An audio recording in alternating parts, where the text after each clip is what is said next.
Lipstick பாவிப்பவர்களா நீங்கள்? அப்படியானால் உங்களுக்கான அறிவுறுத்தல் தான் இது. பெண்களின் அலங்காரத்தில் லிப்ஸ்டிக் தவிர்க்க முடியாத ஒரு அழகு சாதன பொருளாக இருக்கிறது. மேக்கப் போடுவதற்கு ஆர்வம் காட்டாதவர்கள் கூட லிப்ஸ்டிக் உபயோகிக்க தவறமாட்டார்கள்ங்கிறது உண்மை. ஒரு சில நிமிடங்களிலே லிப்ஸ்டிக்கை பூசி அழகை மெருகேற்றி விடலாம். அதே வேளையில் லிப்ஸ்டிக் தேர்வில் கூடுதல் கவனம் செலுத்த வேண்டும். ஏனெனில் சில வகை லிப்ஸ்டிக்குகளில் தீங்கு விளைவிக்கும் ரசாயனங்கள் சேர்க்கப்படுகிறது.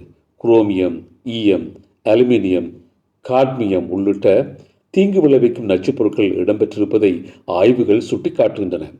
அதிலும் 24 மணி நேரத்துக்குள் 2-3 முறைக்கு மேல் லிப்ஸ்டிக் பூசும் பொழுது அதில் காணப்படும் குரோமியம் உடலில் கலந்து பாதிப்பை ஏற்படுத்தக்கூடுமாம். மனதில் கொள்ள வேண்டிய முக்கியமான விஷயங்களை இப்பொழுது சொல்கிறோம், கவனமாக கற்றுக்கொள்ளுங்கள். அடர் நிறங்களை கொண்ட லிப்ஸ்டிக்களை அதிகம் பயன்படுத்தாதீர்கள்.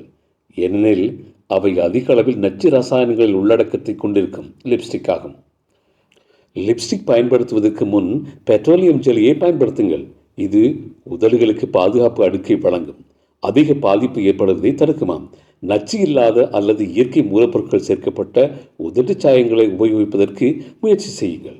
கர்ப்ப காலத்தில் லிப்ஸ்டிக் பூசுவதை தவிருங்கள். அது கருவிற்கு பாதிப்பை ஏற்படுத்தக்கூடுமாம்.